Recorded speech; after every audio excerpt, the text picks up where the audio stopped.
Sport with Michael Fish. Thank you very much, Anna, and good afternoon, everyone. And I start with a word of warning. If you're a gardener or a grower and you're tempted at all to put those tender plants out, then forget it, because we're in for some pretty sharp frosts, especially tonight. And indeed, the same is true maybe in some parts of the country for the night after. Now, the reason, well, we have high pressure with us.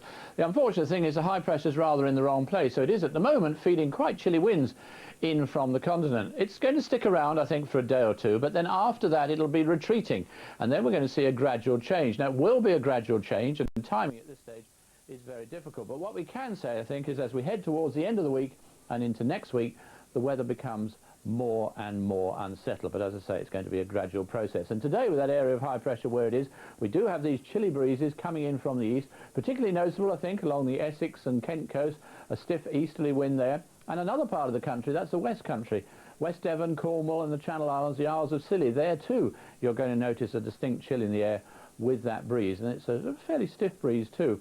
The other feature of the weather today is the cloud. At the moment, we've got quite a lot of cloud, you notice, across northern and western parts of the country. Some breaks, though, in the north of Scotland. Good breaks, too, across most parts of England and Wales. And very gradually, I think, as the drier air moves across, we're going to see the clouds starting to break across southern Scotland, even parts of Northern Ireland. But I think without a doubt the best of the sunshine is going to be in central and southern areas of England, some patchy cloud too across that southeastern corner. And despite the sunshine, I'm not going to offer you any particularly high temperatures, 10 or 11 degrees in the south at best, a little bit better further north as you find some shelter, better still in some of those sheltered glens of Scotland, whereas in the last few days it could turn out to be the warmest part of the country, up to 16 degrees or so.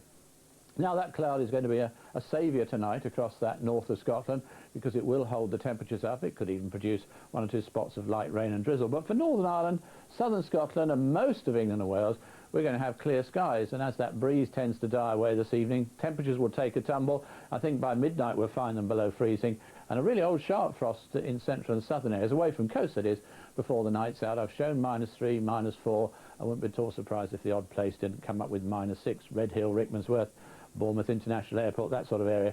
As for tomorrow, after that chilly start, another fine day just about everywhere. The northwestern corner of the country, though, keeping that cloud and drizzle. And then very gradually through Wednesday and Thursday, more in the way of cloud, some showery bursts of rain.